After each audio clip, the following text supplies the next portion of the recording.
Welcome, everyone, to the ScreamCast, episode 65. I am Sean DeRigger, and with me, as always, is Brad Henderson. Fuck you. That was a yawn. This is Shitty 5. And BJ Colangelo. What is up, BJ? Oh, not much. I'm just apologizing in advance for my 900 operator voice because I'm in a musical, and it has wrecked my vocal cords. We're going to have one listener who just cannot stand it. It's probably going to be the same guy who comments on my blog every day like, when are you going to do a topless vlog? Kill yourself. No, we had a comment that you were too horny. So that was a criticism.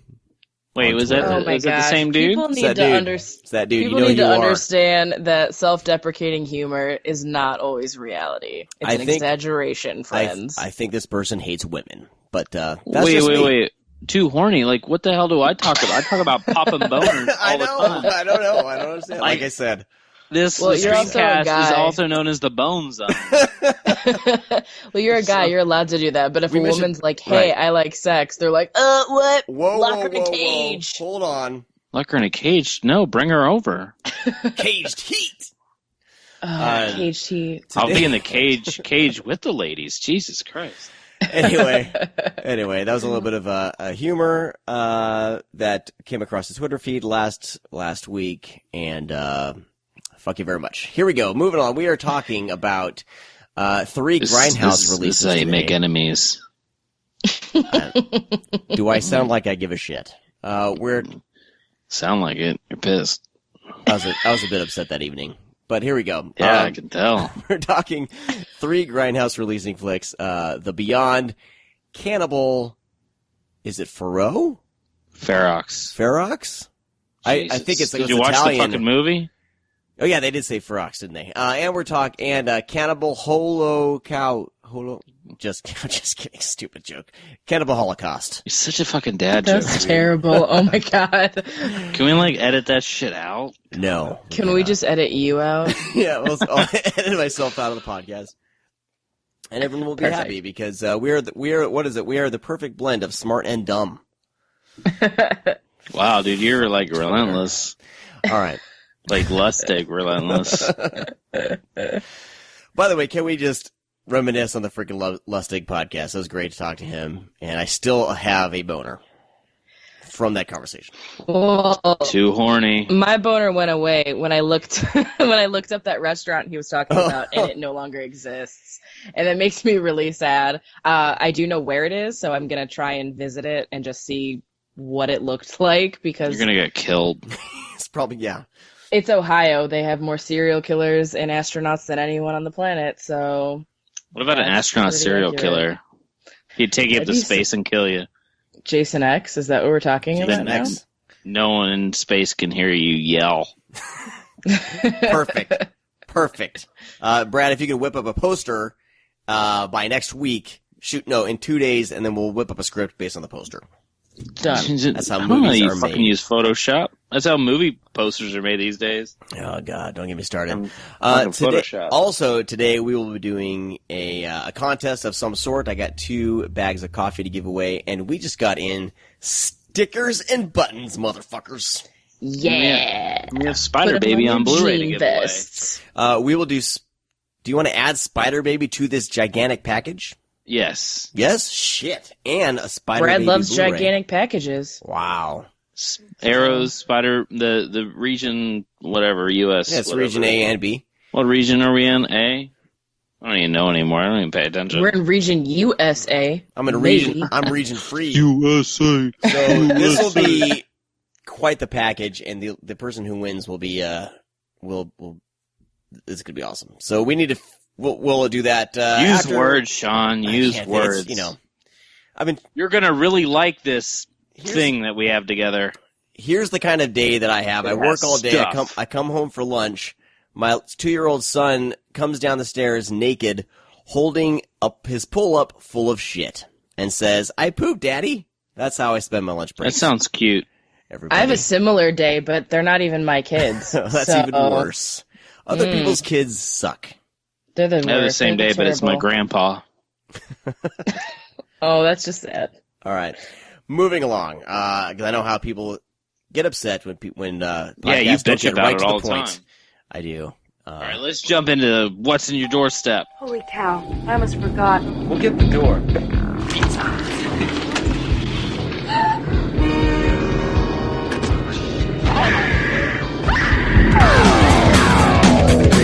What's on your doorstep? I don't know. Go first. Fine.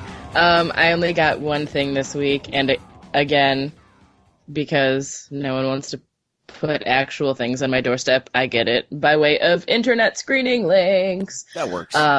But I got to see the incredible film Dude Bro Party Massacre 3. Oh yeah. As part of the LA Film Festival, and this movie is titties awesome. If you liked the WNUF Halloween special, it's very similar to that. It's got, kind of we recorded it off the TV sort of feeling. There's fake commercials. Don't be alarmed if you have not seen Dude Bro Party Massacre 1 and 2. They're not real films. They don't exist. And they do kind of catch you up to speed with the film. Oh my gosh. In the beginning. It's so funny. And the thing that I enjoy the most about it is that, everybody's doing throwbacks and, oh, this is an homage to the 80s or whatever. This film feels very authentic. It's not like the actors or the filmmakers are going, oh, we're doing it in the style of the 80s. Wink, wink. Like, they're just making a film the exact same way they would have made one in 1985. Nice. So it really feels genuine, and the gore is so over the top, and the comedy is spot on. It's made by the guys that do 5-second films. So these are the guys that are used to making really, really funny videos in very short amounts of time. So it's like the state had a baby and then made a slasher film. It's so funny. The cast is really, really strong, and it's produced by Snoot Films, the people, Keith and Jessica Calder, who put out all of Adam Wingard and Simon Barrett's films. So it's, backed by legit people. So hopefully, after it does its festival run, it'll get a pretty decent release so more people can watch it and enjoy it. Nice.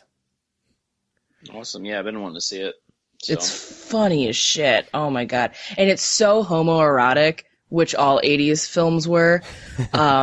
But it's like it's like they're not even trying to hide it. In this one, it's very Fright Night in its homoeroticism, where it's just out there and they're like, yeah, it's real gay. We're real gay about this. And it's funny as shit. Awesome. I'm excited.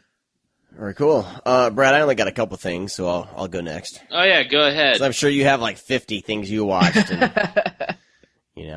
that's not very nice, but it's just because I'm jealous, man. You can be jealous all you want. I don't have 50.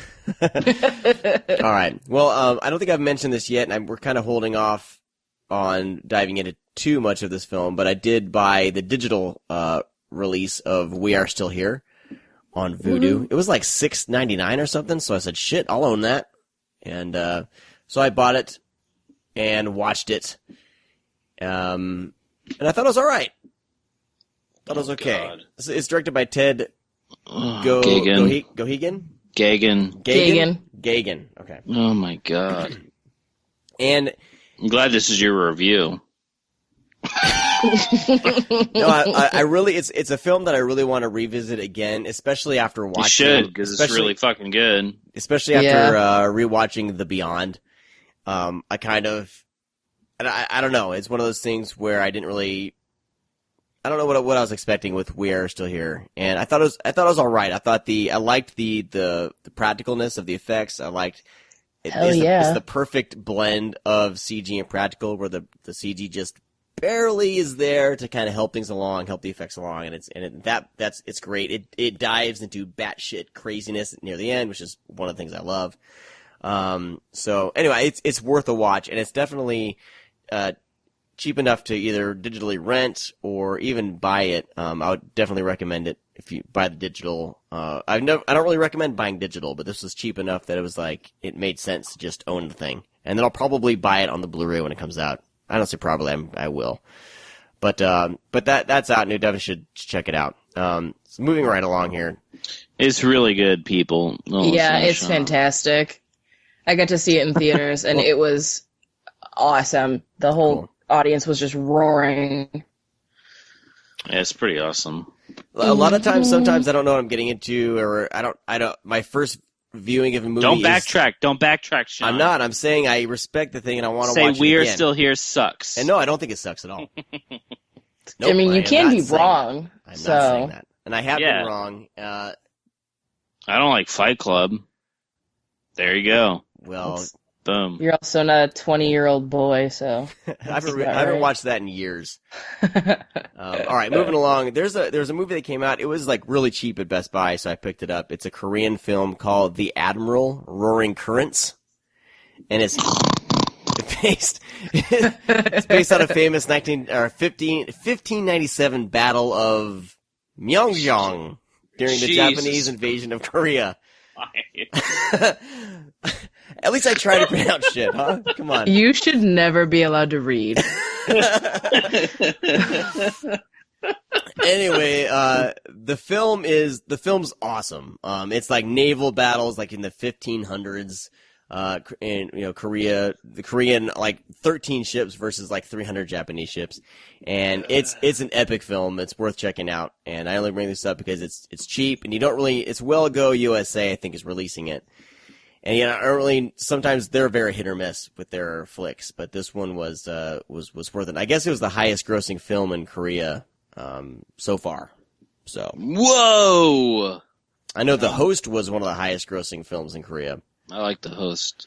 I do too. So, anyway, it's worth a rent. I would definitely say it's worth a rent. The effects are surprisingly great. It's huge in scope, and if you like things like Master and Commander and things like that, it's a little more.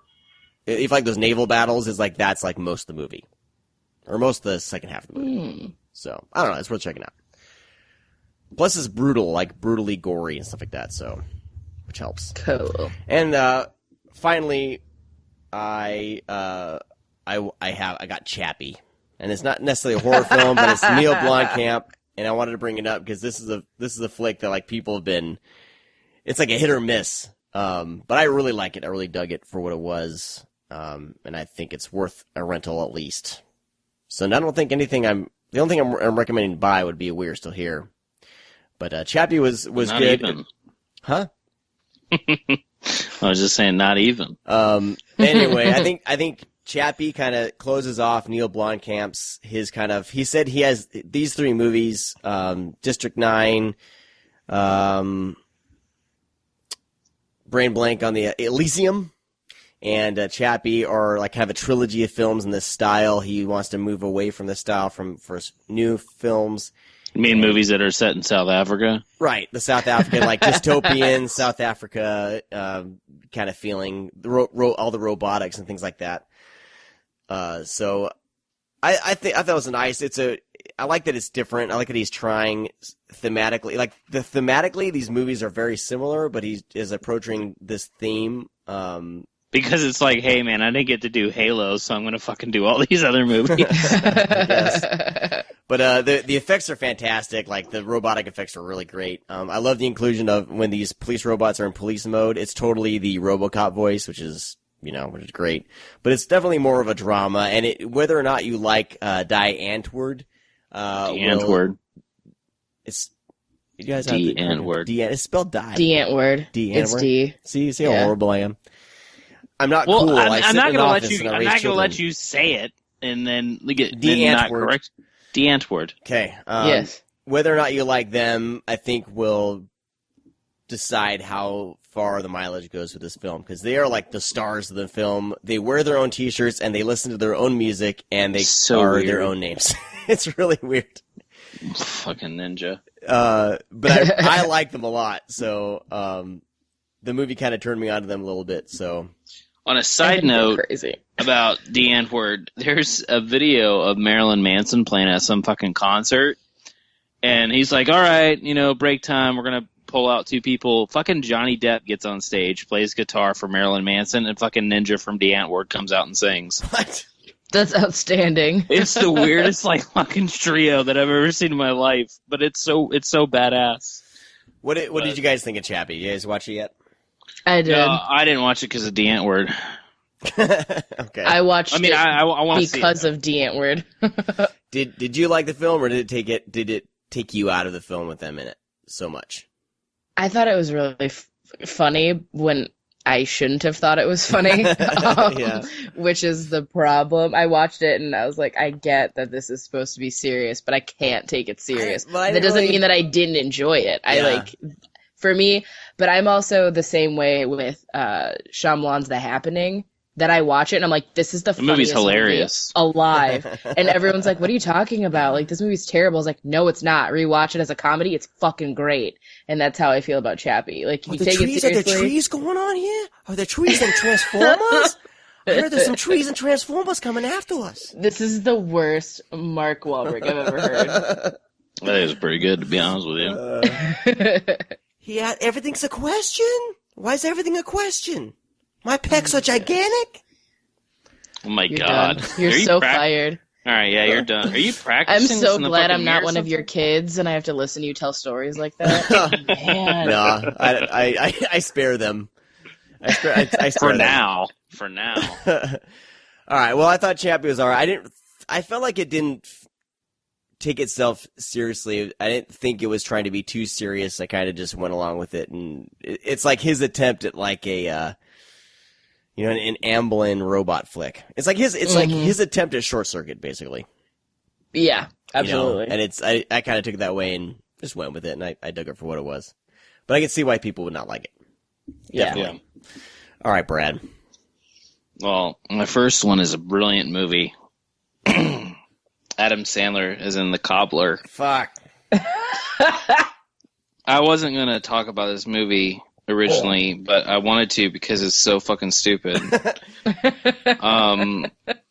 So long story short, he is a cobbler named Max something bullshit. And he lives in New York, and he owns a shoe repair business, and his fucking shoe repair machine breaks down, so he has to use his dad's that's in the basement. So he uses it, and then whatever shoes that he repairs or works on, when he puts them on, he becomes that person. I'm not kidding. Oh my gosh. And the reason why I talk about this, because there's a South Park episode where Cartman shoots off Adam Sandler movie ideas. I'm pretty sure this is one of them. But this is one of the dumbest, silliest, just not, I don't understand how this shit is made. But I think this is one of, the Netflix deal movies. Yeah, I was just going to ask if it was one of his, exclusive So deals it's so bad that Image and RLJ Entertainment picked it up. These are the guys that put out the worst of the worst. And, I don't want to own it anymore. But anyways, why did you buy it? I know I didn't. Okay. It's a screener. God, no. I would never buy an Adam Sandler movie. Shit. I got it and I was like, what the fuck is this? So one night I was just dreadfully bored, dangerously bored. And so I had all these movies to watch and I was like, it just it has neon letters on the side and that's all I kept on seeing. And I was like, you know what? I'm going to do it. Because I torture myself with comedies sometimes because I hate them so much. But this is absolutely fucking terrible. I mean, it's I guess Adam Sandler might have been funny in the 90s, but he was always moderately funny. Dude, his comedy albums are hysterical. But when he started doing movies, it was let's tone it down to PG-13. And they're just they're not funny. And people still like Billy Madison and Happy Gilmore. I just don't find the humor in those movies. I'm sorry, people. I don't. But anyways, whatever. So now on to more serious movies. Because we're probably not going to cover these on an episode, so I wanted to talk about them now. Sean might say, "Oh, I wanted to cover those," but I got Sleepaway Camp 2 and 3. Yeah. Scream Factory. Sleepaway Camp 2 is one of my favorites. Like, I adore Sleepaway Camp 2. It's so fun. Yeah, no, it's these films, they have great sound, they have great metal soundtracks, they have great one-liners. Pamela Springsteen is just so fun. When she kills people. Great. She's great. Like, she's the worst person in the world, but you just can't help but love her. And it's one of those things where you just want to see the bad or the good kids or bad kids just die. You don't want to see anybody live. You just want to see her slaughter them all. And, there's not too many movies like that these days. There's always kind of like the kid that you don't want to see die, or, the survival girl or something like that. Not too many movies where you just want to see everybody just, get the end of it. And shit end of the stick. Because that kind of happens. But yeah, Scream Factory put these out there, HD masters, no new transfers, but it's the best they've ever looked. I actually got rid of that Sleepaway Camp survival kit, which I probably... Wow, it actually had the Red Cross too. So, I'm sorry about myself. I had sold mine out, and before I even knew these were coming to Blu-ray, or I don't know why. I was needing money, and I sold it, and I've been kicking myself ever since because the price kept going up and up and up. Yeah, so I found a good home for it, nice. But I mean, there's no reason for me to have it anymore. I mean, what, for the fucking Survivor movie that was never finished? That's on there? Nope. Yes. No. So anyways, I take it we're not going to be doing this on the show. No. You prick. Sorry. But anyways, there's a really... What? I said I suppose I better watch them now. Yeah, watch them. They're great. I've been holding out. But anyways, there's... whatever. There's some really... Shut up! I'm trying to talk here. There's some really cool commentaries. I listened to them both with Michael Simpson, the director of the films. They shot these films back to back, which I thought was hilarious. Right. But definitely you can see kind of the rush job, especially like on the third one. But anyways, there's some really cool. There's two featurettes. It's called A Tale of Two Sequels, and they're just beautifully done. I mean, like the grain, they do like an old, like putting in the VHS tape, and it starts, and just really informational, a lot of fun, going back with some of the cast and crew. Aside from Pamela Springsteen, I don't think she wants to be associated with these movies anymore, because apparently she does like pictures and shit. She's a photographer, something in New York. Which, whatever, Pamela Springsteen. And one thing that really, really stood out that I absolutely loved with Part 3 is that Scream Factory, this is like unprecedented for them because I would never think they would do this, but they actually took the VHS work print that has more gore and everything, and they put it on the Blu-ray. So you can actually watch the movie as a VHS rip. And I did that that's instead of watching. Awesome. Yeah, I watched a little bit of 3 on Blu-ray, but then when I found out the VHS work print was on there, I was like, fuck that shit. I'm watching that instead. So you got to see the extra gore and stuff. It's obviously not a finished film. Some of the credits are missing and everything. Quality. You know what? It's about the movies, Sean. You're all about collecting and quality. It's about the movies, my friend. Sorry. This is why I still have a working beta player. Yeah. So no, two great additions, as long as the artwork and how it's set up goes along with the first film. So it's a nice little trilogy. I'm really happy with what they did with that. So definitely pick those up. The next one, featureless, actually. Well, special featureless. Olive Films finally put out Stone Cold, which everybody's kind of been waiting on. Yeah. Oh my God, Zach pre-ordered that, or not pre-ordered, ordered that, and he's been waiting for like weeks. So HD Master, of course, like Olive Films does, which looks great, sounds great. But if you've never seen Stone Cold, I don't know too many. I'm not going to stay on it for too long because I imagine everybody has seen Stone Cold. It's like one of those action movies that is always like everybody has seen. But if you haven't seen it, it's fucking Brian Bosworth is a cop that goes undercover against a motorcycle gang that's led by Lance Hendrickson, and I always forget the other guy's name, William Forsythe. There you go. And like it's so funny because the movie is just kind of like a biker movie for the most part, but then it ends like in this complete war zone at the end, and it's just super badass. So yeah, I definitely picked that up. I know that people have been waiting on that for a while, so hopefully you didn't buy any of those UK or German Blu-rays. What is that? Is that a truck going through somebody's living room? It's probably what's going on outside of my house. Oh, okay. As we all know, I live in some riff-raff of a neighborhood, so. And then next up is a film that I actually thoroughly enjoyed for what it was worth. I saw this at Fantastic Fest last year, but it's the kind of sequel re-envisioning of The Town That Dreaded Sundown.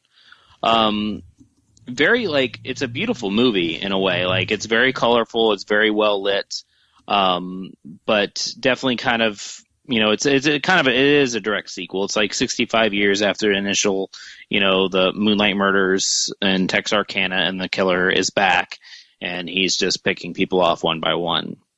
But very like Giallo-esque as well, very 90s, like totally like 90s horror with like how the colors are set up in some of the shots, but very entertaining for, I went in thinking it was going to be crap. But I had high hopes for it at the same time. Like, I was like, I really want this to be good, but I'm just so scared it's going to be shit. But I was pleasantly surprised. A lot of people were, actually. And I think it's going to become more and more popular as time goes on. But, Blumhouse was behind it, and Orion Pictures is back. But fucking Image picked this movie up. I was like, no one else is going to put out this movie, not even Universal, like with a Blumhouse production. But no, it's fucking Image. So at least it'll be cheap on Blu-ray. You could be able to pick it up at Best Buy, which is fucking cool. But anyways, I don't know when it comes out. Should come out soon. But definitely something to pick up. Even if you're a fan of the original, it's a lot of fun. How does it work as a sequel? Well, I mean, it works fairly well. I mean, they obviously, the first film exists. It's a movie within a movie. Like, the movie exists. Okay. In the sequel. So it really happened. They made a movie, and it's really badass because they incorporate the director of the original movie. And they actually go, I mean, it's not his real son, but they actually go talk to, and I always forget his name. Shit. Chuck something, right? Who's the director of, who did Legend of Boggy Creek and shit? No one's gonna help me? Did the Victors? This is where I'm useless, is I'm terrible with names. Well, anyways, they go to, Charles Pierce. Yeah, Charles B. Pierce, thank you. But yeah, they incorporate that, and the movie does exist. They're actually watching the movie in this film. They talk about the original movie and everything like that. So it's really cool. I like how they did it. So it's technically kind of like a remake. It's, very much like a sequel. It's very much a re-envisioning. It's everything. So yeah, a lot of fun, especially if you're a fan of the original, which there's not a whole lot of people. But they recreate some scares. They do a couple scenes that are directly from, because he's kind of like copycatting as well. Mm-hmm. So it's a lot of fun. I definitely highly suggest it. Cool. And my last one, which absolutely is going to be probably one of my top 10 of this year. But Artsploitation is back, and they're coming back with a huge fucking bang. They have 4 titles lined up, which is one is Horsehead, which is not kind of the greatest movie. I definitely want to give it a rewatch because I was expecting a lot more when I saw it at a festival. And they're also putting out, actually, 3 of the films that they're putting out I saw at Fantastic Fest last year, which is Horsehead, and then Cub, which is fucking great, and then The Treatment, which was my number 1 for last year. However, this one's called Der Samurai. and it is about a kind of a small German town. There's a cop who is kind of comes in contact with this guy who's wearing this dress and carrying a samurai sword and wreaking havoc across the town. And it's just a really bizarre movie, very homoerotic, which is hilarious because it works so well in this one. And he just has to stop this guy, but there's kind of a dark secret behind of why he's there. And it's just beautifully shot, and the two last shots of the movie are absolutely breathtaking. Very, very beautiful. So yeah, definitely something to check out. One thing I will mention that I've heard a lot of people bitching about online is that Artsploitation is back. However, the Blu-ray is a BDR. Fuck that shit. It's about the movie, Sean. They can just send me a file and I'll burn it myself. Oh, God. So anyways, it is a BDR, so Artsploitation... So angry. Yeah. Artsploitation isn't coming out and saying it, which a lot of people are pissed because, it's not a collectible anymore. Well, you're right, because it's a fucking movie. That's what we're watching. You give Warner Archive shit about their bootlegs. No, I say they're fucking bootlegs because same thing is they claim that they're not, but they fucking are. They're made on demand. But they still kind of deny that. Their Blu-rays are legit. Yeah, Blu-rays are pressed.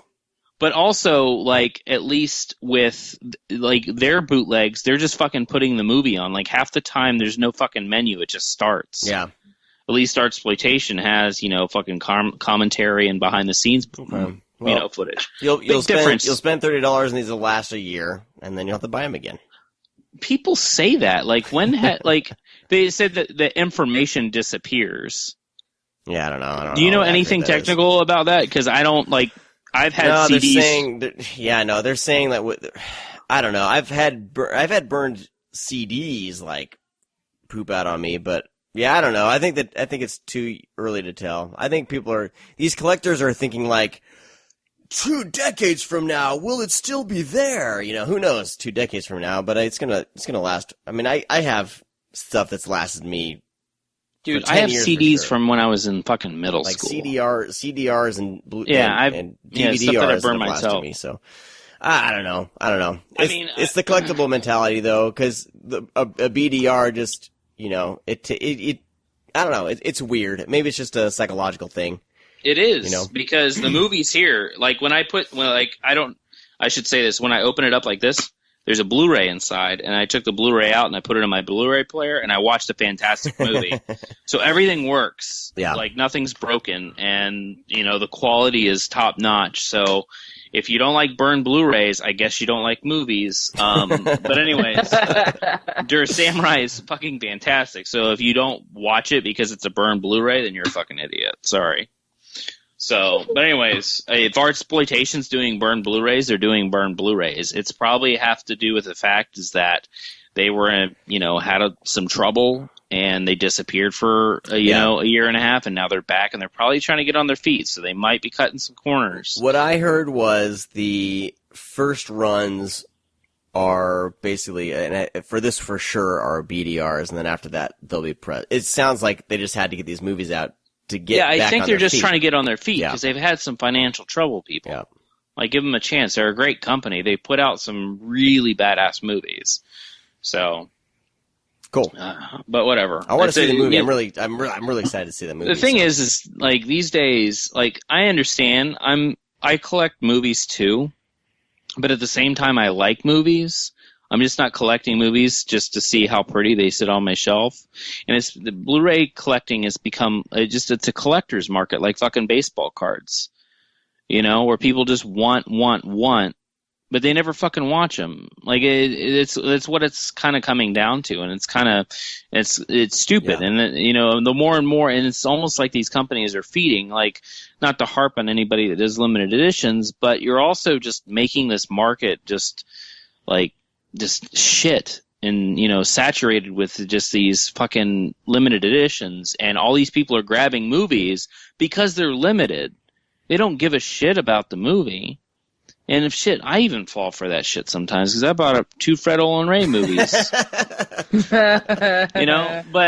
I do it every once in a while, no big deal. But it just kind of, I think I'm getting, we talked about it early on in the podcast about how limited editions, and I was kind of whatever, but now it's getting to the point where there's way too many collectors, and they're just selling out so fast, and the people that actually like the movie or want the movie just don't get it. Yeah.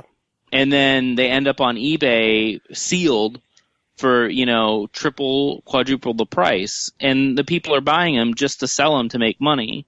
And it really does suck. It really does. So, whatever. I hope that everybody does BDRs so that shit stops. To be honest with you, I think that would stop it. Fucking burn them yourself.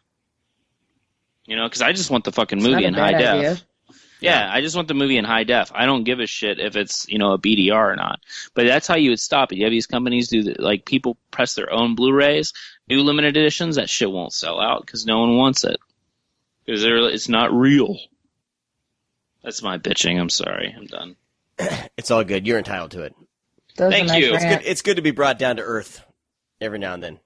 Yeah, no, I'm just tired because it's about the movies. Like, whether it's a fucking tape, a DVD, Blu-ray, beta tape, it doesn't matter. You're watching the fucking art. It's not about, how many is it? Is it 50? Only 50 run? 100 run? I gotta be there at my computer to buy it right away. That's exactly what it's like. It's like, what is the movie? Do you even watch it? Do you even know what it's about? I mean, I buy movies I don't know what it's about all the time. That's fine, but you watch them eventually. Yeah, I watch them eventually, and I'm not selling them on fucking eBay sealed for $200. Yeah, everything I buy, even if it's shitty, I intend on watching it.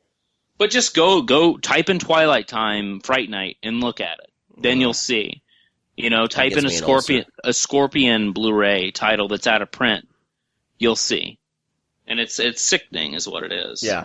I mean, I got my Fright Night Blu-ray real fast. I won't even lie, but that's for entirely other reasons. But I love Fright Night. I'm gonna watch that. I'm probably gonna watch that Blu-ray 100 times by the time I die. I've watched it at least 6 times since I've gotten it. Yeah, I mean, I love fucking Fright Night, but seriously, people just sit at their computer and see how many they can get.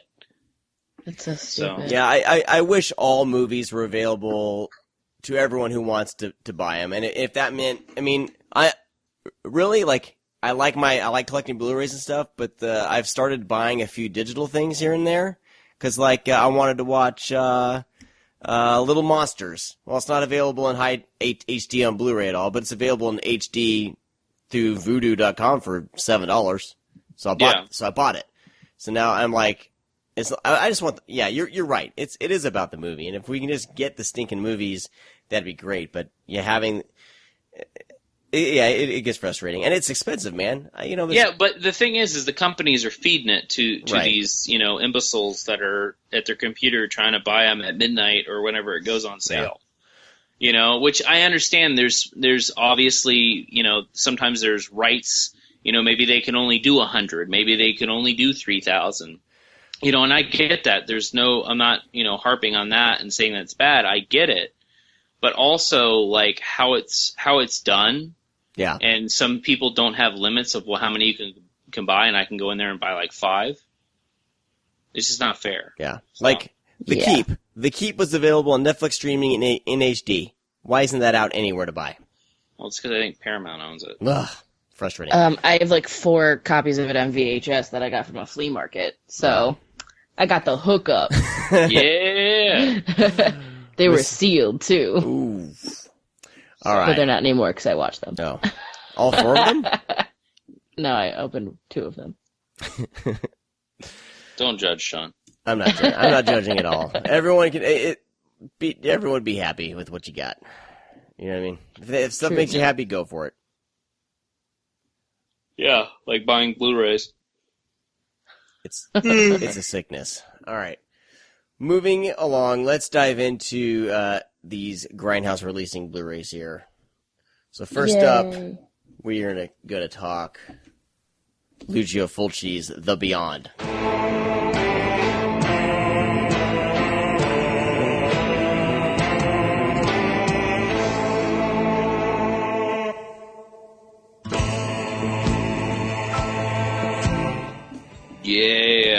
With a the glow in Grindhouse the Releasing dark is doing what? Glow in the dark cover. Oh God. But yeah, this is Grindhouse Releasing's been around for how long have they been around? Like early '90s, I would say. I guess they've been. I think so. Yeah. Yeah. So, but just recently they started putting out I think last year and a half ago they started putting out Blu-rays. Yeah. But yeah, man, all their work is like really good, like top notch. I mean, totally. I don't think I've seen, everything between like Gone with the Pope and Massacre, Mafia Style, and these three titles. They did Peter Cushing Corruption not too long ago. I mean, everything they do just is look. I think they did The Swimmer as well, but everything they touch. I mean, this is just. And things are stacked. They're putting like all three of these that we're talking about have the soundtracks with them, right? Yeah. Yep. Mm-hmm. Which is fucking cool. The packaging is great. The packaging is great. The transfers, like some of these movies are 16 millimeter. Yeah. And the transfers are just fucking spectacular. And I can't get over how vibrant the colors look, especially with the Beyond. Just it's gorgeous. Yeah, and I was kind of apprehensive at first because, I mean, these titles, to the people that's listening, these titles are like $25 a piece. But there's a reason why they're $25. It's very justifiable. So I had the Steelbook of the Beyond from Arrow, which I thought looked great. But then I finally broke down. I was like, oh, we're going to be covering this. I'll pick it up anyway. And it's just like I kind of realized that Arrow's release isn't that very, not good at all. The colors are really off, just because, kind of doing a comparison and even watching like Cannibal Holocaust, which absolutely looks fucking gorgeous. Oh, yeah. Aside from the actual movie itself, it sucks. But, it just like, it looks really, I mean, the Beyond is definitely the highlight of these because I actually love the Beyond. I'm not a fan of the other two Cannibal movies, but, Fulci's always been a guy that I've loved from the time I can remember seeing Zombie and those zombies crossing the bridge at the end of the film, which I think is an amazing shot. But Fulci, his movies might not be that coherent sometimes, just because it's filled with a bunch of his movies are a fucking frenzy, is what it is. Like, he has so much shit. I think he wants to do like a 10-hour movie and he has to cut it down to an hour and a half or something.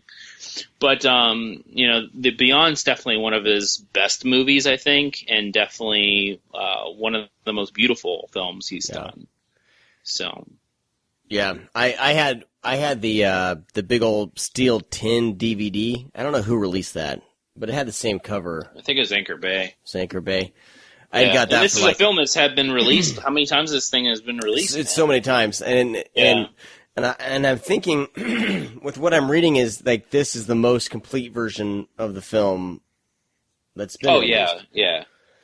I mean, I think that Anchor Bay had some cool special features, but I mean, this has been kind of like I remember the very first time I purchased this, because I don't think I ever had this on VHS. I think I saw it on like Up All Night maybe or something like that, or Joe Bob Briggs' Monster Vision, and I caught it there, and then I found a DVD like at Kmart, because when Kmart would sell like really crazy and obscure stuff, there was this company, I've mentioned them on the podcast before, called Diamond Releasing, and they released it under 7 Doors of Death, and that's when I picked it up, and I watched it, and I was super excited to actually pick it up, and it was really bad transfer, but I mean, there was a lot of shitty DVDs back in the day, but I mean, now in retrospect, it's a terrible transfer, but however, I got to watch the movie at home, as many times as I wanted. It was kind of a big deal for me, and it's kind of my way into, Fulci's career and his filmography, because, I mean, he's definitely a big inspiration. Yeah. I think Zombie was my first Fulci movie, and then this was my second one that I watched, because I was kind of late to the party with Fulci. Yeah, he's the godfather of gore, man. He's definitely one of the best. I mean, everything from, I think we've talked about him before on the podcast, but it doesn't hurt to reminisce. But, you know, this guy has done comedies in the beginning of his life, you know, kind of like slapstick comedies. And then, you know, he jumped into Westerns, and then he jumped into horror, and then he stuck there for the longest time. And he did a couple like apocalyptic, you know, I think he did like Conquest and like New Gladiators and stuff like that. But for the most part, I mean, he got into horror and he stayed, but he's been everywhere. You know, all his films, he's done every genre, and you know, his westerns are definitely probably better, I would say, than his horror films. Agreed. But yeah, Four of the Apocalypse is fucking incredible. Like, I still think that's one of his best movies. So if you haven't seen Four of the Apocalypse, I think that's released by Blue Underground on DVD. But anyways. Cool. I'm on the opposite end of the spectrum with Fulci. When I first saw Fulci, when I first saw The Beyond, I should say, I was probably 11 or 12, and I really liked it, and then I hadn't revisited it until recently for the show, and the moments that I loved when I was younger, obviously all of the iconic shots, you know, the shotgun blast, the head, and the shotgun blast, and I always remembered loving the cinematography of just, you know, her with the dog. Like, I think they're all shot very, very well. But upon rewatching it, I think the disjointedness of, hey, I've got like these 7 really awesome ideas for crazy shit, let's figure out how to tie them all together. It just didn't work for me the way that it did when I was younger.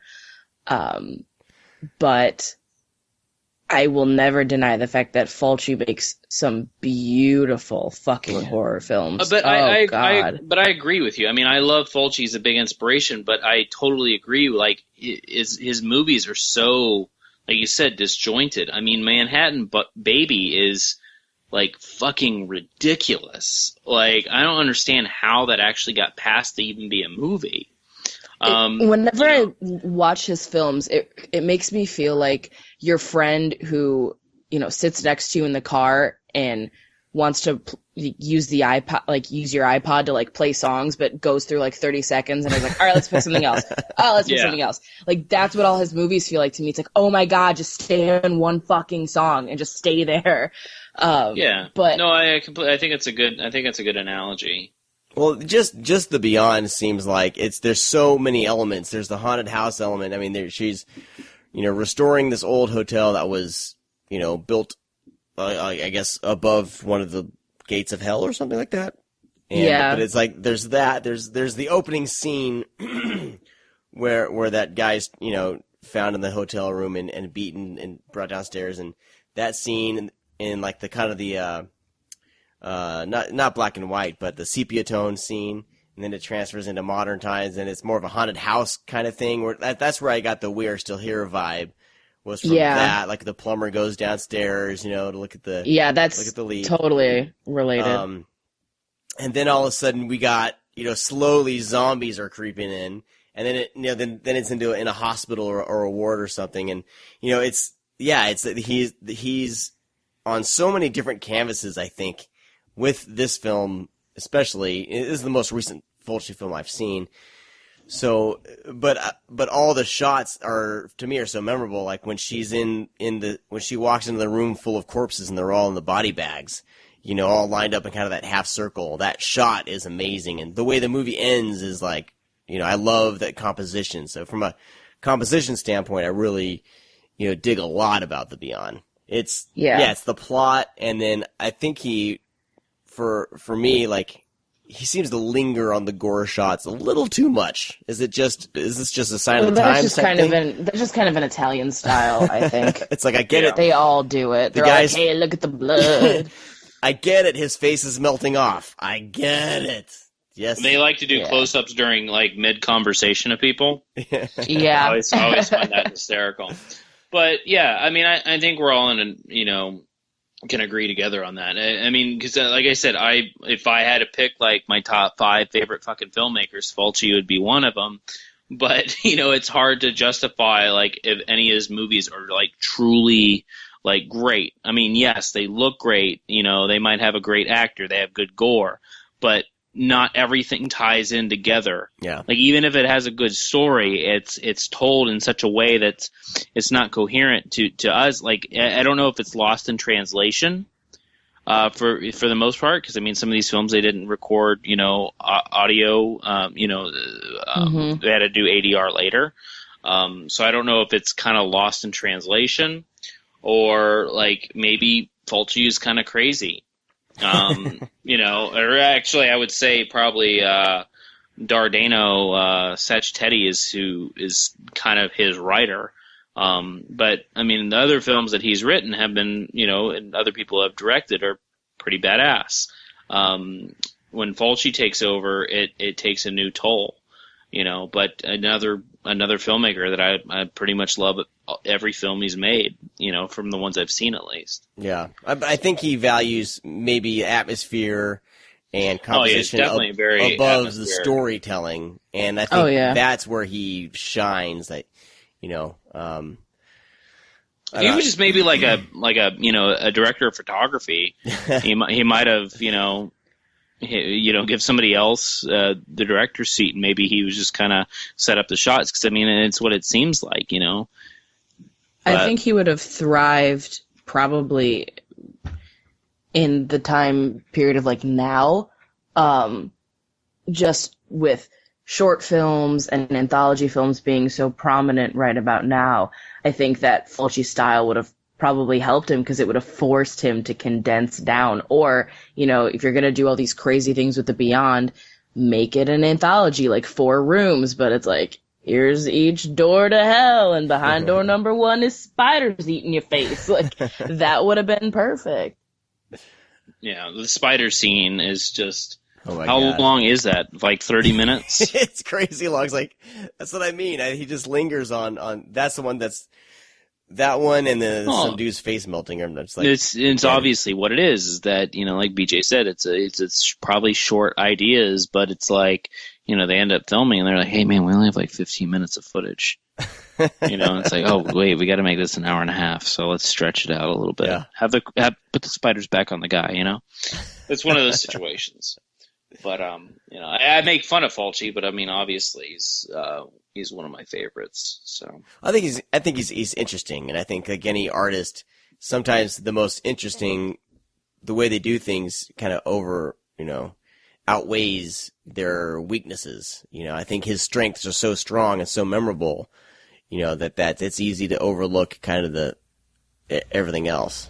But yeah, I mean, I haven't seen too many of his films. I've seen Zombie, I've seen Contraband, City of the Living Dead, The Beyond, and Conquest. I think are the 5, looking through his filmography, that I've seen. I have The New York Ripper on deck to watch at some point, and I've been meaning to watch The Black Cat, and I own The House by the Cemetery. I've been meaning to watch that, but I haven't got around to it yet. Yeah, The New York Ripper is a huge inspiration for one of my projects that I've done. So, but yeah, I mean, I think one of like the best examples of like Fulci not being behind the camera would be the movie that David Keith actually directed. Was it David Keith? Is that not the black guy? It's the white guy. Is there 2 guys? There's 2 guys named David Keith, right? David Keith. You got names, I can't help you. Yeah, he's like he was in like White of the Eye and Firestarter and fucking Officer and a Gentleman and shit. That guy. I'm pretty sure his name's David Keith. But anyways, he actually directed a horror film called The Curse that spawned like 4 sequels.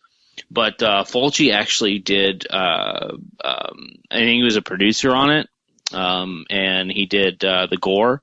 There was like a supervisor for the Gore and stuff, and just the shots of kind of everything oriented with that. Like The Curse looks beautiful. That's the thing about the movie. Like it looks really good, and for David Keith to pull off something like that, not saying he's an incompetent director or anything, But, for a horror film, man, that movie looks really good. So I don't know. It's like that influence of Fulci, kind of like maybe like a Poltergeist Spielberg deal, Yeah. So, but anyways. Yeah, I mean, Fulci's, he's inspired in, so many filmmakers, Yeah. But yeah, I would definitely give more of his, I can recommend like The House of Clocks. I think The House of Clocks is really good. You're talking about The Curse with Will Wheaton, right? What? The Curse with Will Wheaton? Is that what David Keith directed? I mean, I guess I forget who Will Wheaton is, to be honest with you. Who's that? Dude. I'm sorry, just tell me something he's in. Wesley on Star Trek Next Generation. Okay, you're a nerd. You're a nerd. And yes, it is The Curse with Will Wheaton, directed by David Keith. Okay, yeah, you're a nerd. I don't know who Will Wheaton is because I don't watch fucking Star Trek. He's a big nerd icon. Yeah, like modern nerd icon. He's not like Shatner. He was in he's a punchline on The Big Bang Theory, so he's that much. kind of He was in nerd. Stand By Me. He was like the main kid in Stand By Me, the main little skinny kid, and then he got into Next Generation. Yeah. Oh. And now he's this kind of schlubby, Gordy funny, or whatever bearded guy. He was Gordy? Wow. I didn't see that. He's the main skinny kid that gets, the leeches and, Yeah, no, Gordy. Yeah, Gordy, yeah. Yeah. Yeah, I'm aware of that. I mean, I just don't, it just doesn't, he's one of the kids, probably. It's the Crane family. He's probably one of those kids. So, sorry, I don't know who He's Wesley in Star Trek The Next Generation. Oh, my God. You're both so pretty, and I just needed to tell you that you're so pretty. Let's talk about The Beyond again, and/or Cannibal films. All right, yeah, let's wrap up The Beyond. I think there's more to chew on with the Cannibal films. Bad pun. Oh my God! Please just stop. But this Blu-ray, the Blu-ray is stacked. I wanted to mention. Did you guys notice the soundtrack's awesome? The soundtrack's amazing. But did you notice the 5.1 surround remix that they did? Did you guys like that? Yeah. Did you? Well, I'm so used. I was expecting 2 channels, and then all of a sudden it's like surround. I thought it was done really well. It's loud. Did you listen to the commentaries or anything like that? No, I didn't get to yet. There's so much for me. There's so much. I tried to fit all these in 2 days, and I was like, well, there's no way I'm digging into all this. But that's the thing. Like Grindhouse gives all these movies such a fantastic treatment that they're well worth the money you spend.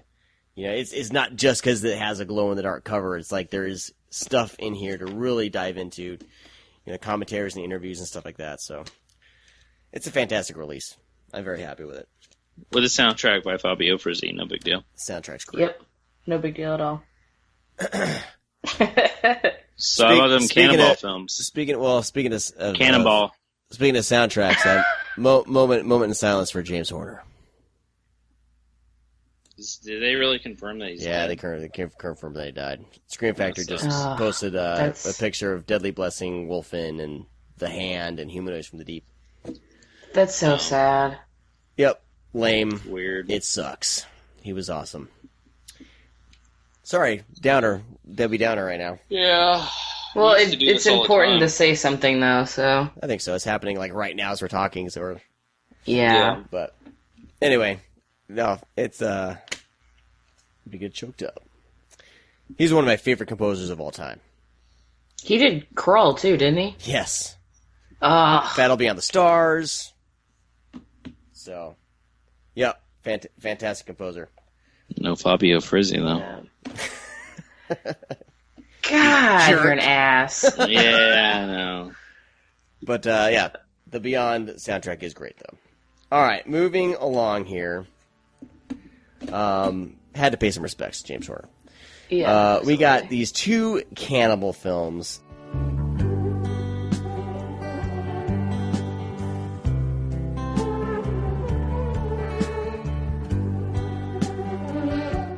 Up till now, I had never watched any sort of cannibal film. It's just a subgenre that I'd always avoided. Because I was just like, well, these are just going to be, these weird tribes just eating people, and that's all it's You're right. Well, I mean, it is, but it isn't in a way. Like, it looks, from what I've seen, it looks like Cannibal Holocaust kind of set up a formula, and all these other movies copied it, for the most part. Which, asshole white folks go into South America, piss off the natives, and get eaten. Is that pretty much the formula? Yep.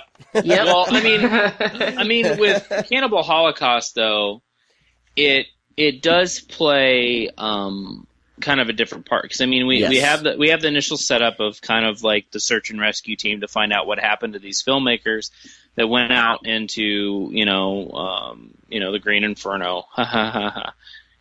Very clever Eli Roth. So yeah, he's a huge fan. You can't hate on the guy too much. Really? Because the movie fucking sucks asshole.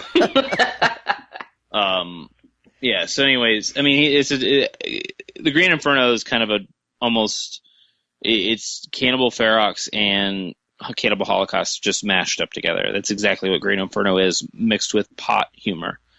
So that's pretty much it.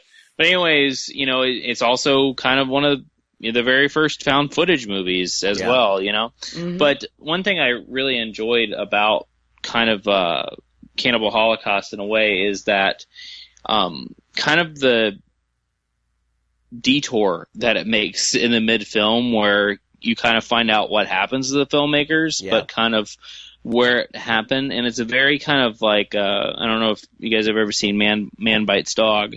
Mm-hmm. It's very much like that, kind of how the filmmakers get involved with what's actually happening rather than kind of documenting it. I was actually, this is my first time watching it, and I was literally shocked. I couldn't believe, number one, that this movie was surprising me, because I was just like, I wasn't expecting it to. But my jaw was on the floor. I was like, oh shit! Well, no wonder they got eaten. But well, it's because they're assholes. So well, yeah, they're like kind of annoying assholes, and then they turn into fucking assholes. Because white people ruin everything. Yeah, which one thing that I really truly dislike about this movie, of course, is what everybody's problem is.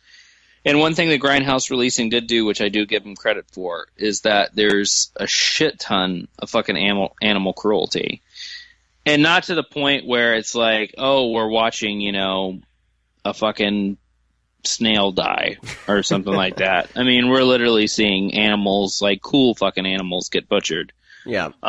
Which they actually do put a animal cruelty version on the Grindhouse Releasing. Animal cruelty free version, yeah.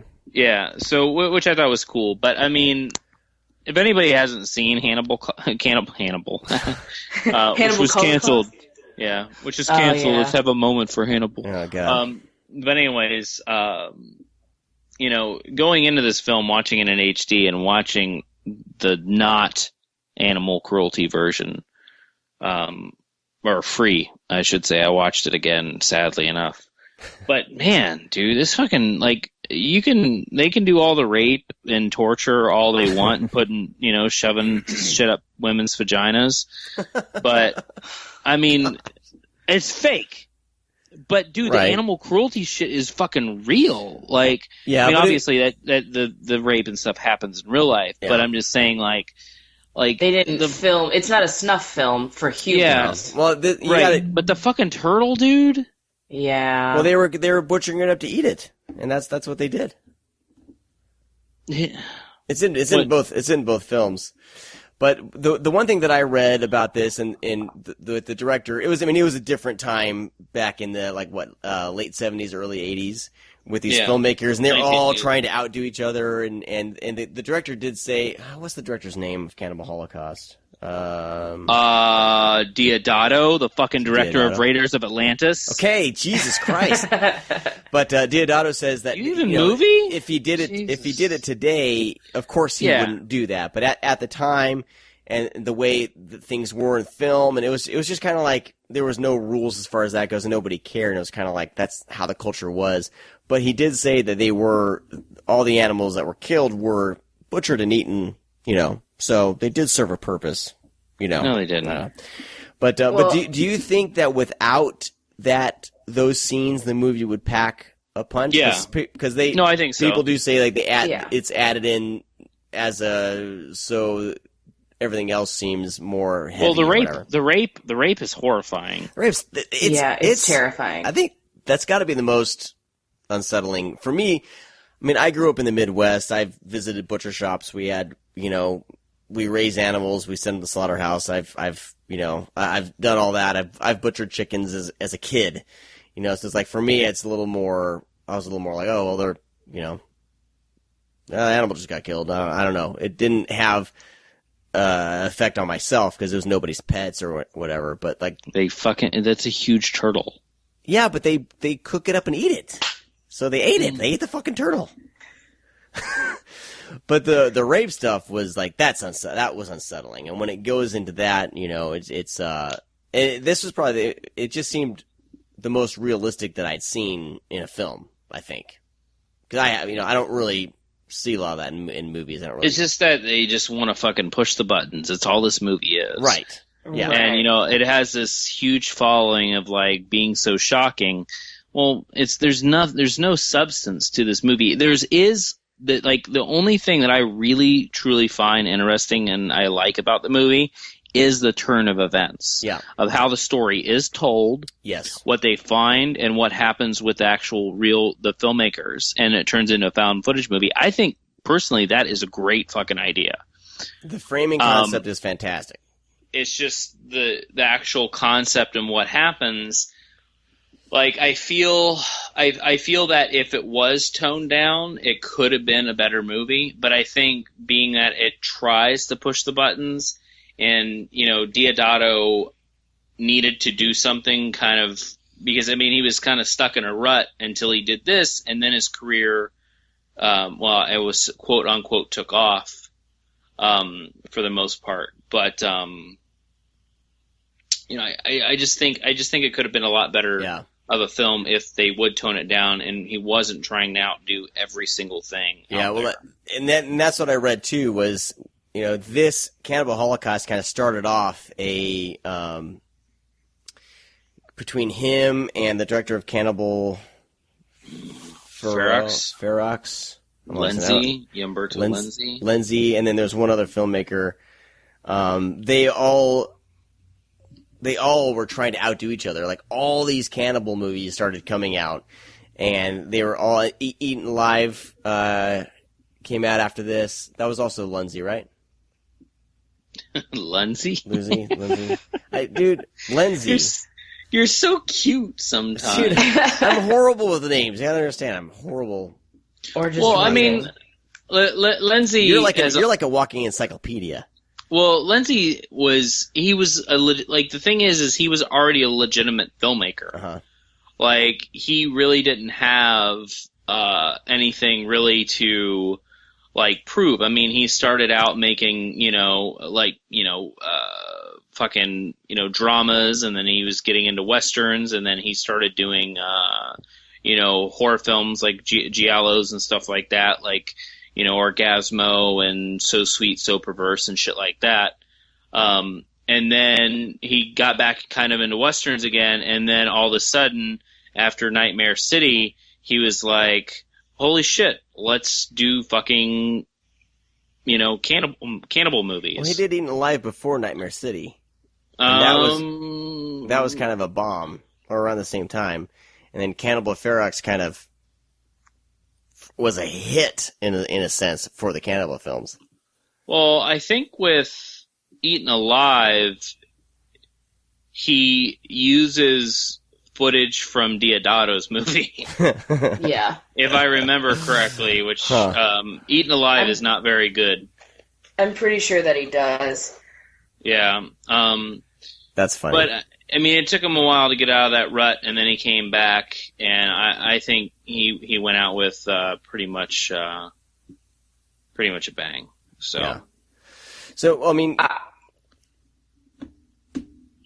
BJ, what are you going to say? I was going to say, I personally love Cannibal Holocaust, but not for the, annoying, it's so brutal kind of mentality that so many, fanatics of the film have for it. But I think that it was the first and probably last of the cannibal films that have come out just in general that I genuinely feel disgusting after watching it. Oh, yeah. Like there's a genuine sense of dread. Like I think he took it, as much as he was going over the top with it, he took the source material very seriously. Yeah.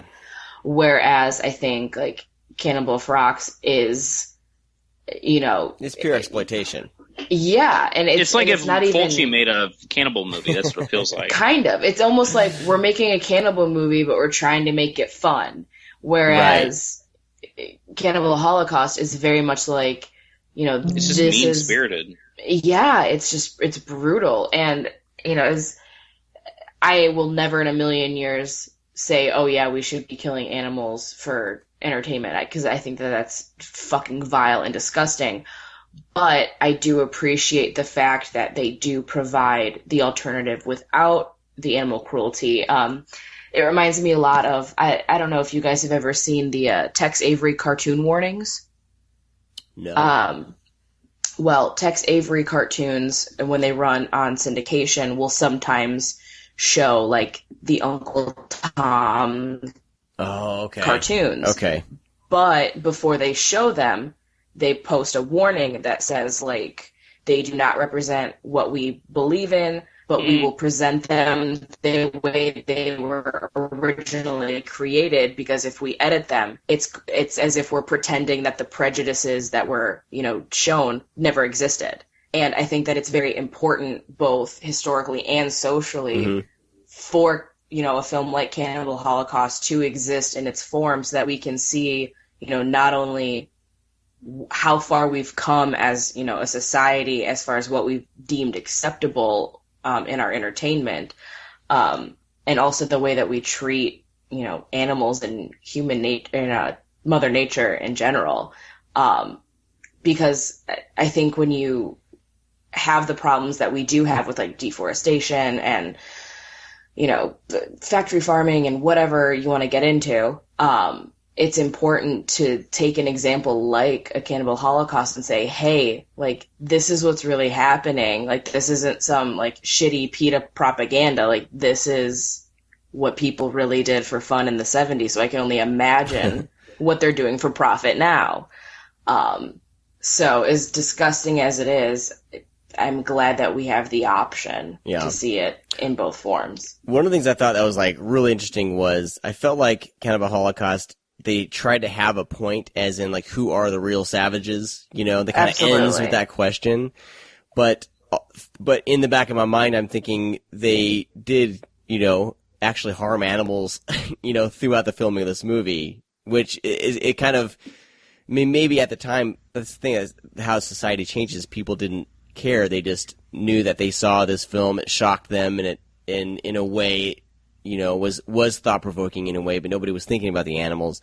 Fast forward now, you look at this as kind of in a historical context, that the movie's point, if it has one, is kind of muted, by the actual animal cruelty that happens in the film. Well, and the problem with it, though, too, is that it's not like it's an isolated incident. Like, PETA has already been proven and busted on numerous occasions for killing animals intentionally for their fucking promotional material that they try to use to get people to go vegetarian. Wow. And, like, that's what is so mind-blowing to me, is that people are so quick to say, oh, Cannibal Holocaust, it's this awful thing, blah, blah, blah. Well, that was back in, the 70s, where people didn't think about that, when films like Kingdom of the Spiders were setting, thousands of tarantulas on fire. Yeah. But, it's 2015, and it's still fucking happening. Yeah. It's still happening. Didn't all the cannibal films have the actual animal cruelty in it? 'Cause I know Cannibal Ferox did. Yeah, I mean, I think they all do. Yeah, they all. It was kind of a, the history of the cannibal film is kind of a short-lived little subgenre. They right. all were, and they all kind of did this. There's a great documentary on the Cannibal Ferox. Is it Ferox or Ferox? I'm gonna mess this up the whole freaking night. Ferox? Yeah, just Ferox. Go with that. Cannibal for Elise.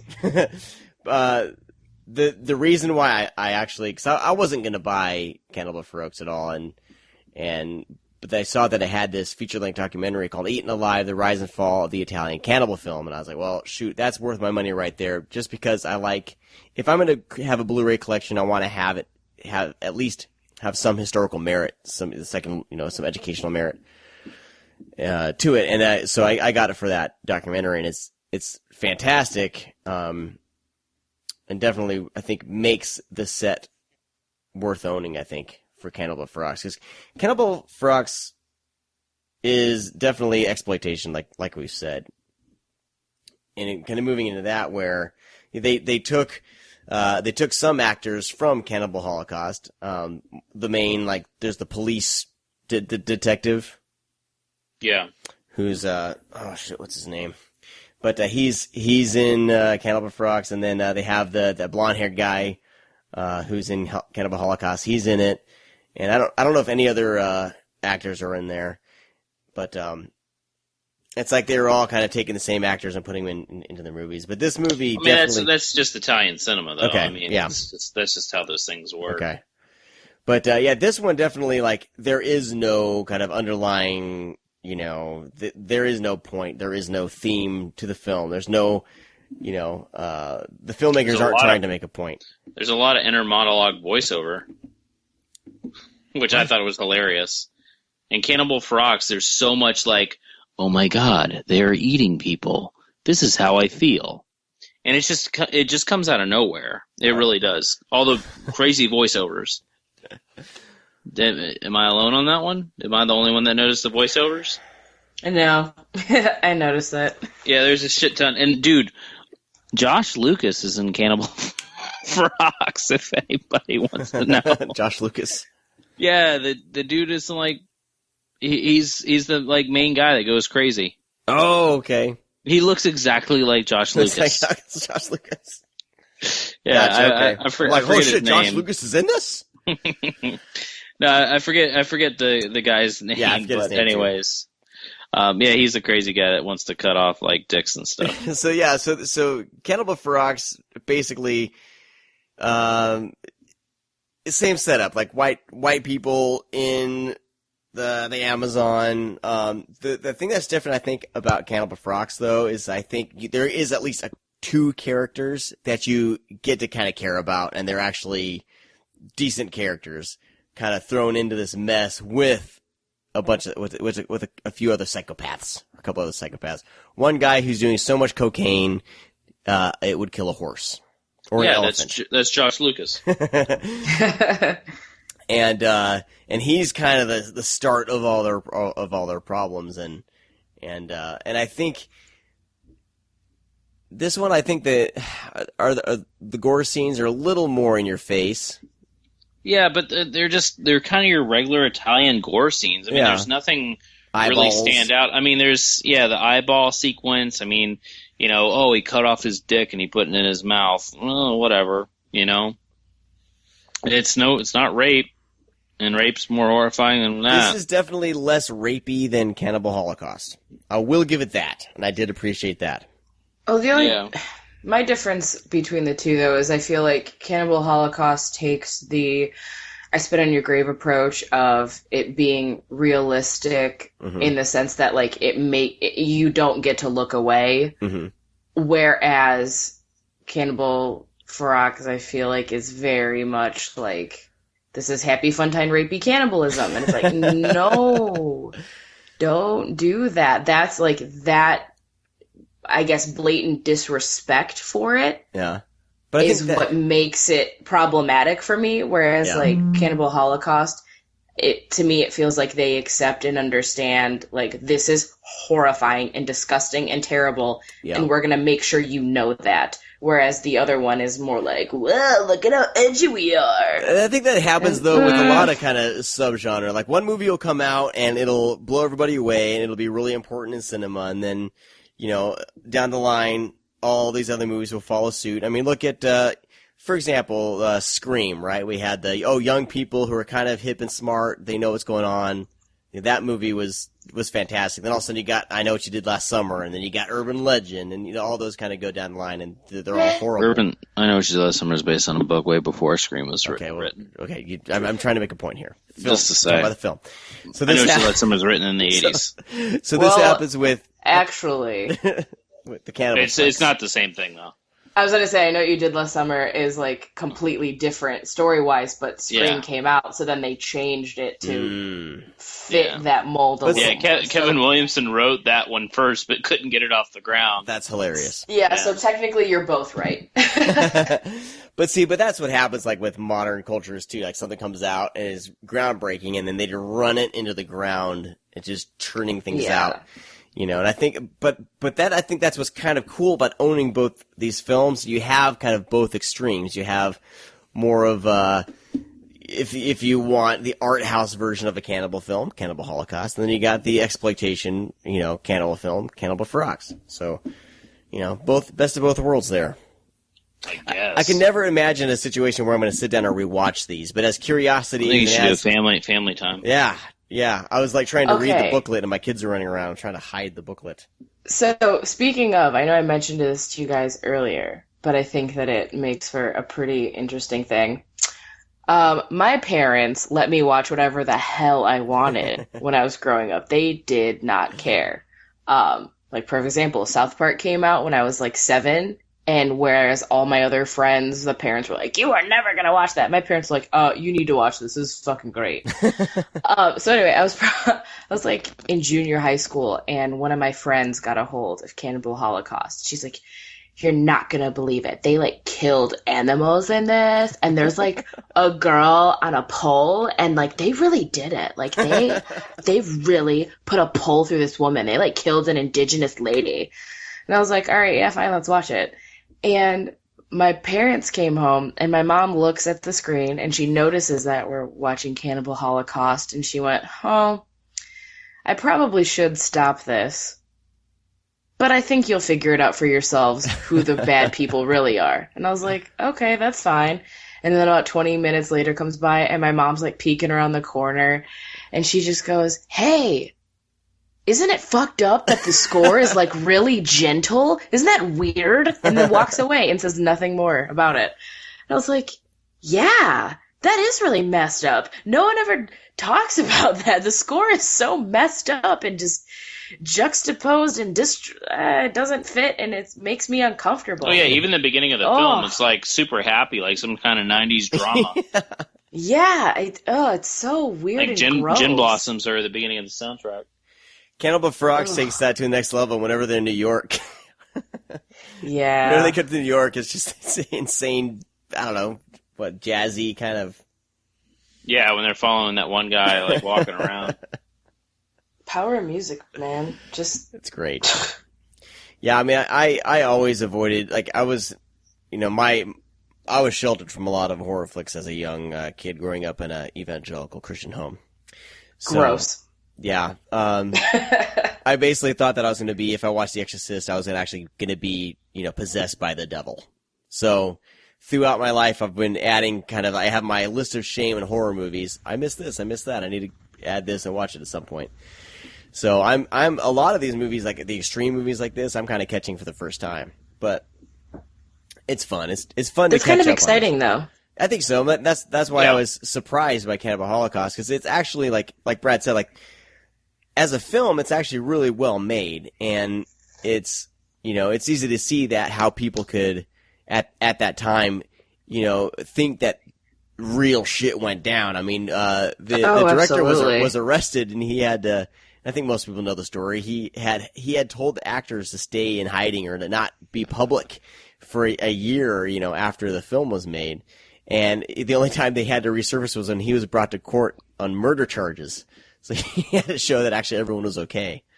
But I don't know. I don't understand how people can think, because I was thinking this was going to be like a full-on fake documentary all the way through, but the framing device showed me that this was a film. But maybe that's because we've seen so many, you know.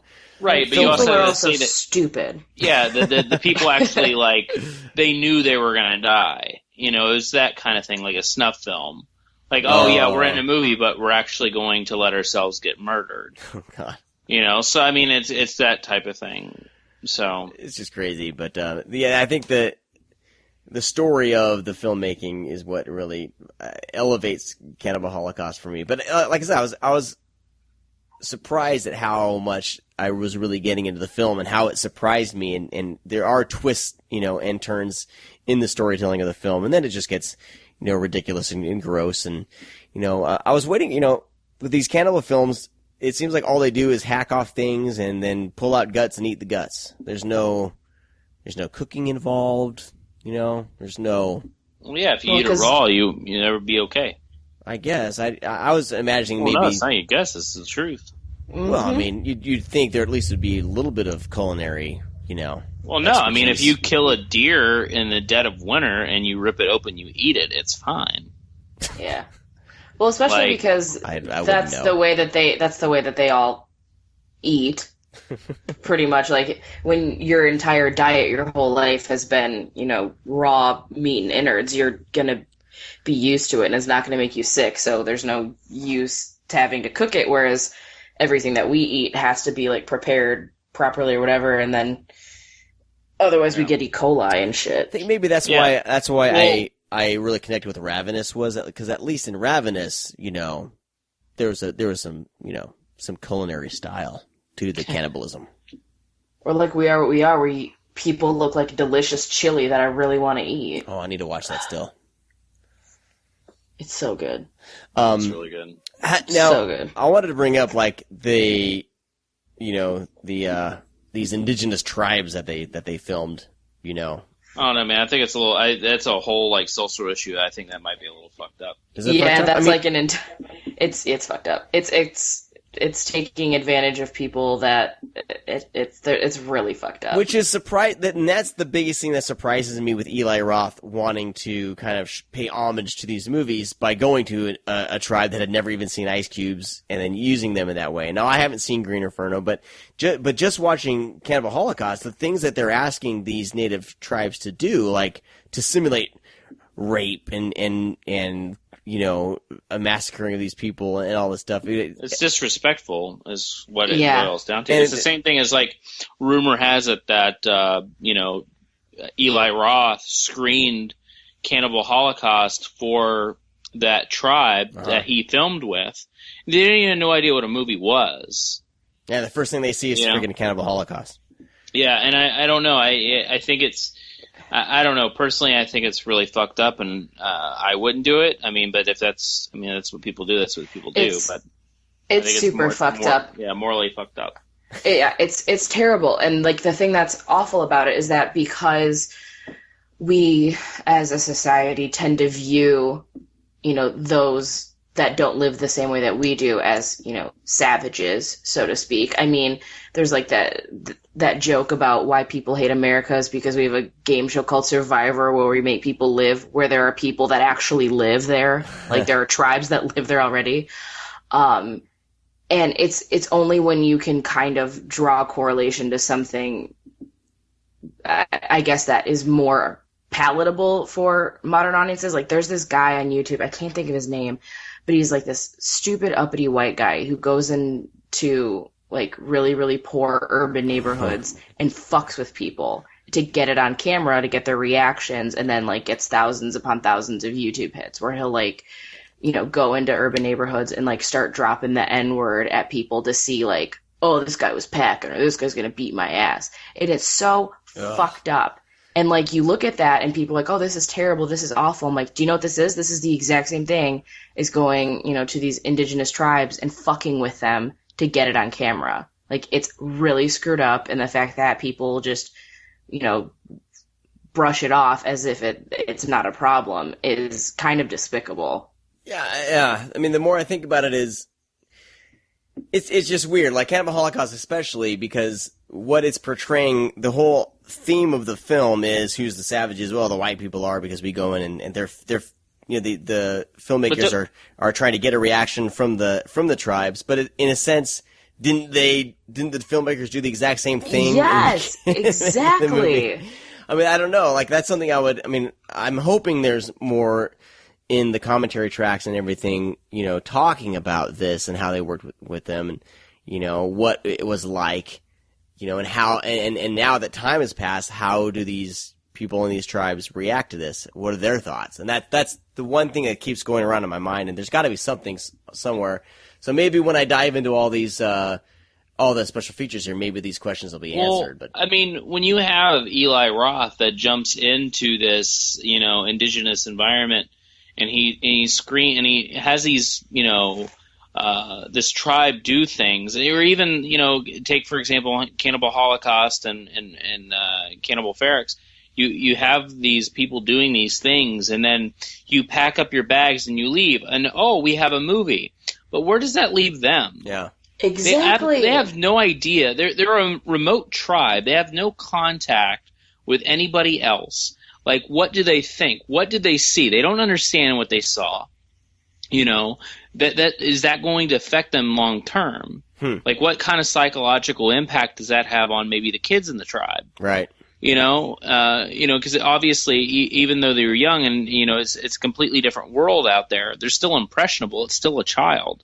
Their brain isn't fully developed even for them to, dissolve anything in there.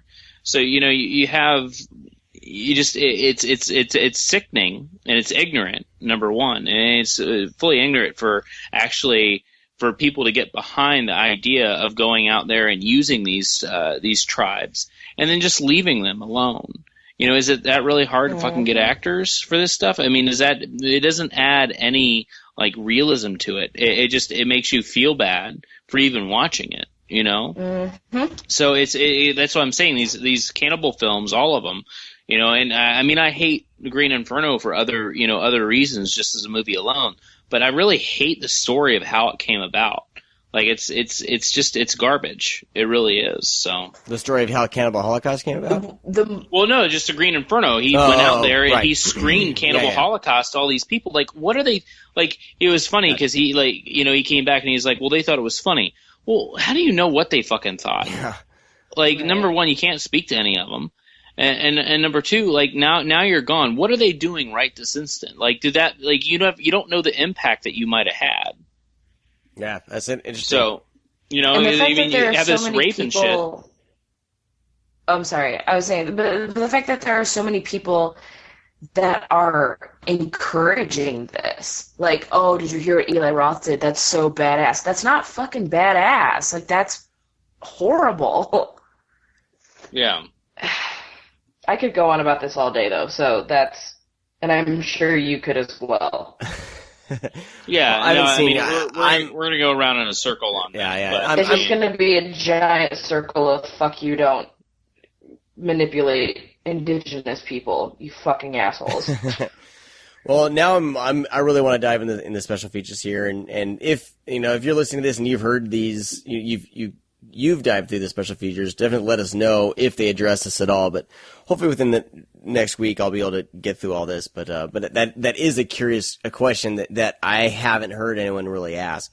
And everything that I've read so far, everything I've read is people kind of patting everyone on the back for the pushing the limits and for doing, for going out and filming with these tribes and everything. And there's two like mini little essays written by Eli Roth, and he's slobbering all over these directors. So, I mean, it all makes for more interesting conversation that I think can be, like you guys said, we can go round and around in circles. And I'm interested in seeing Green Inferno. Just now that I've seen these two, I want to be able to see that, make my own decision about it, and then be done with it. But Eli Roth finally got a release date, right? Yeah, so I'll be seeing it. I mean, nothing I've seen that Eli Roth has done has ever blown me away except for Cabin Fever. That was fun. But to him as a director has always left me kind of, there's like a certain style that he has, and maybe it's, I understand he's trying to make these characters somewhat unlikable, but the kind of dude bro humor You know. Oh, dude, fucking Green Inferno is a bro movie through and through. Yeah. It makes me dislike them completely, but I don't know if I'm supposed to hate them right off the bat. You know what I mean? Whereas in Cannibal Holocaust especially, you kind of like these people when you first meet them. Yeah, they're a bit crude and whatever, but as soon the more you spend time with them, the more you realize something's off, and you almost don't want to dislike these people because you've seen the way that the director brings you into these characters. I think is really well done. He doesn't start off; they're not just total assholes off the bat. They're actually likable to a certain extent. Whereas I think Eli Roth, the things that I've seen, I don't connect with any of his characters. They're always very. You won't on this one. Okay, good to know. Connect more with the cannibals. Yeah. Good to know. All right. I think though, like these films, like if you're interested in, these types of films, I think these are two good kind of touchstones into the cannibal subgenre, and the releases I think have a wealth of information if you're interested in that. And yeah, it's definitely a good package. I'm glad I own them. Yeah, if you're into this stuff, it's definitely a high point. But if you're not really into this stuff and you're kind of on the fence, you might just want to fucking stay on the fence. See if you can borrow it from somebody, see if you're into it. I mean, I look at these as more as curiosities and kind of historical, things for the genre. And watch Raiders of Atlantis instead. I don't think I'll be buying any more cannibal flicks for sure. I think I got it covered with these two flicks. So yeah, that's really all you need. I think so. Cool. All right. I think we've talked these to death. What do you guys think? Yep.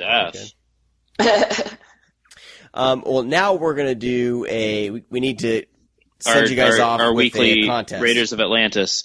So Diodato, of course, directed Cannibal Holocaust. So yes, did Raiders of Atlantis. Raiders of Atlantis is never coming out on Blu-ray. So it doesn't matter. It's on DVD and it's on VHS. So there you go. Every week. You need to calm down. Calm down. Why don't you just watch the movie, Sean? I will someday once it comes out on Blu-ray. Oh, that's right. You're such an elitist ass. He doesn't like movies. I did just recently buy Conquest on DVD, so I got sick of waiting for Blu-ray. Well, it got announced on Blu-ray yesterday. No, it didn't. It did. Blue Underground announced it. It did not. But, of course, that's what happens. I finally buy the DVD, and then all of a sudden it's released on Blu-ray. Oh, well. We're going to do a contest. I'm trying to think of what we can ask people. What I think... Well, you might want to edit that part out. Is, no, screw it. This is how we do things around here. Here, I'll run this by you guys, and we can see if this'll fly. Oh, God. Tell us the most inappropriate thing you saw at the youngest age possible. Kind of like how about with your parents? With your parents. We want to hear the story about the most inappropriate thing you saw with your parents, film, that is, and let us know the story. So email striptease. Email that to readme@thescreamcast.com with coffee movie giveaway or whatever in the title. The description. Yeah. So you get coffee, movie. So we're giving away Coffee Shop of Horrors coffee. We're giving away Arrow Videos Spider Baby. On Blu-ray. Brand new buttons and brand new stickers. That is it for grabs. And I finally tried Coffee Shop of Horrors coffee, and it is deliciousness. So when we plug this, we're not even trying to just be like nice to them. Their shit's actually pretty boss, and you should drink it. Yeah, and love it. We had to kind of chase them down. We like the coffee, and we're like, dude, this would be a good fit. So go to coffeeshopofhorrors.com, and when you place an order, you can put in the code ScreamCast, and you get 10% off your order. So. Touche. Also, Grindhouse Video. Yep. Yay. What's the checkout code for that? ScreamCast 10. Drop them some love and order some flicks from them. Order the Beyond on Blu-ray. Yep. All right. We want to thank oneofus.net for posting the show and nerdly.co.uk for supporting us over there in the UK. And you can find us on Twitter, Scream_cast, and on Facebook. I don't even know the Facebook address. Go to the ScreamCast.com and you'll find all the links to everything you need. And I should have stickers and buttons and stuff up in the store by this weekend, hopefully. So keep an eye out for that. All right, so don't forget, if you want to enter in this drawing, what's the most wildly inappropriate thing you saw with your parents? Tell us. And it has to be a story. We want to hear the experience from you. Email readme@thescreamcast.com. Maybe you got a boner during a movie and you sit next to your mom. It happened to me. Are you serious? Yeah, well, because when I was younger, my mom would hook up 2 VCRs, and rent a tape and pirate it and, cut all the bad parts out. So that way, if, she was away, I could, watch the movie by itself. I could watch Friday the 13th nudity free. And then eventually, if I watched movies with her, the nudity, sex would come up, I would have to close my eyes or put my head down. So, around that age, she was like, hey, it's, about time you probably don't need to worry about closing your eyes anymore. And so we go to the video store, and striptease is available to rent. So my mom picks it up, and I'm like, can I watch that? Is that all right? And she's like, yeah, I don't want it. So my very first movie, I didn't have to close my eyes with striptease. Yeah, I popped the boner. I'm glad my mom didn't do some boner check or something. We should be on weird on all levels. I think for me, it'd be anything with a really graphic sex scene. And even if I was watching it by myself, my parents would walk in at the most inappropriate time. I think that's just an inherent quality that all parents have. I think so. I don't know. I can't remember one off the top of my head, though. My awkward one was my mom also ran a daycare, so I was really close friends with, all the, the neighbor kids, and they all had pretty relaxed parents as well, and we had, a scary movie night. We're probably, 7 or 8, and my parents got permission from all the other parents in town of what we were going to watch, and we watched The People Under the Stairs, Nightmare on Elm Street, and Sleepaway Camp. And we all loved Sleepaway Camp, and then I got to the ending, and I'm pretty sure that Angela Baker's penis was the first penis I ever saw. I'm pretty positive. But none of us really knew how to process what we were looking at. We all understood, it's a penis. We got that. But the idea, of, her actually being a guy, that really kind of, jarred all of us. We're like, what just happened? And, we didn't know. And my parents were like, oh, shit. Oh, I forgot that's how that ended. Oh, shit. So, that was... Well, even, the shit in People Under the Stairs, the story behind the quote-unquote... Yeah, husband and wife. The chemistry between the two actors is so great. I think they were on Twin Peaks together as well. Yeah, they're fantastic. But, they're playing husband and wife, and, he puts on the leather, but then, it turns out, they're actually brother and sister, and it makes you question a lot of things in the movie. Well, when we watched it, because they're so subtle about it. Oh, yeah, I remember that when, it's the big reveal that they're siblings. We all went, they're brother and sister, and all of us, typical, Full House style, we're like, ew, gross! All at the same time. But it really, you don't think about it, what about the kids? How did that really turn out? It's really weird. Because there's also, one of the most horrifying things in People Under the Stairs, and still gets me, and it's a really, really heavy scene, and a lot of people just don't remember it because it happens so quick, is that whenever she's chained up in the attic, and he comes up, and he's in his leather outfit, and she's like, I'm okay right now, and then he grabs his dick and squeezes it, and it's he gross. moans. Yeah, he grabs his dick and he squeezes it and he moans, and then she opens the door and says, "Daddy, get down here." And then he huffs, and then he goes downstairs. So there's that sense that he is raping her at the same time, which is really terrifying in that movie. But it's People Under the Stairs is kind of like a fun, kind of horror comedy in a way at the same time. But there's some really, really dark moments. But anyways, that's my 2 cents. Nice. They were a good 2 cents. Why does everybody sound like a fucking robot? What? What are you talking about? All right. I don't sound like a robot. I just have a really low voice now. Well, sometimes robot BJ comes out. Oh, yeah, I do turn into a robot sometimes because I lag really bad, so then I turn into Cherry. You guys sound like hardcore robots right now. But we haven't had any drop calls, which is great.